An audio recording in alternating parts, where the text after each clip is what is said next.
우크라이나 남부 항구 도시인 마리우폴의 민간인 대피가 또 무산됐습니다. 앞서 양측은 안전 통로를 개설하고 일시 휴전하는 내용에 합의했었는데요. 러시아군의 포격이 멈추지 않으면서 민간인 피해가 늘고 있습니다. 이런 가운데 경제적 충격도 커지고 있는데요. 현재 상황 정윤영 기자와 짚어보겠습니다. 정 기자, 결국 휴전 약속은 지켜지지 않았죠?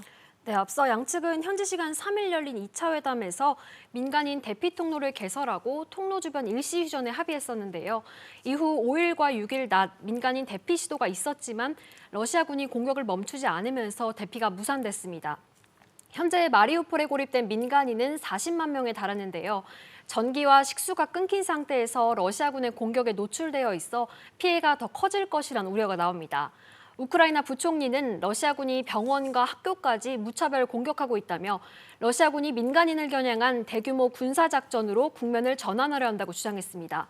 이런 가운데 푸틴 러시아 대통령은 에마니엘 마크롱 프랑스 대통령과의 통화에서 협상이든 전쟁이든 우크라이나에서 목표를 달성하겠다고 밝힌 것으로 전해집니다. 푸틴 대통령이 말하는 목표란 우크라이나군을 무력화시키고 현 정권을 몰아내는 것을 뜻합니다.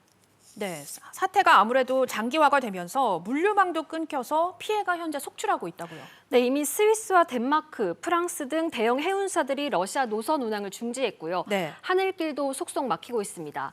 러시아는 유럽 국가들이 자국의 비행금지 조치를 내리자 이에 대한 대응으로 영국과 독일 등 36개국 항공사들의 러시아 노선 운항을 제한했습니다.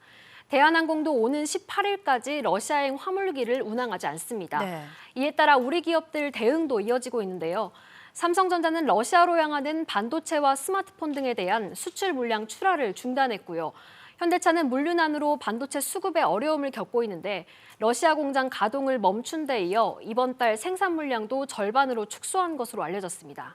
네, 또 우크라이나 사태 여파로 국제 유가가 아무래도 고공행진을 이어가고 있죠. 네, 그렇습니다. 국제유가가 배럴당 130달러를 돌파했습니다. 현지 시간 6일 기준 브렌트유는 장중 한때 18% 폭등해 139달러에 거래됐고요. 서부 텍사스산 원유 WTI도 130달러 선까지 뛰어올랐습니다. 지난 2008년 7월 이후 최고가입니다. 앞으로 상황은 더 악화될 것으로 보이는데요. 미국이 러시아산 석유 수입을 금지하는 방안을 검토하고 있는 데다 이란 핵 협상도 지연되고 있기 때문입니다. 러시아는 석유와 정유 제품을 하루 700만 배럴 정도 수출하는데요. 전 세계 공급량의 약 7%에 해당됩니다. 이런 가운데 JP모건은 국제유가가 올해 배럴당 185달러까지 오를 수 있다고 예상했습니다. 네, 정 기자 잘 들었습니다.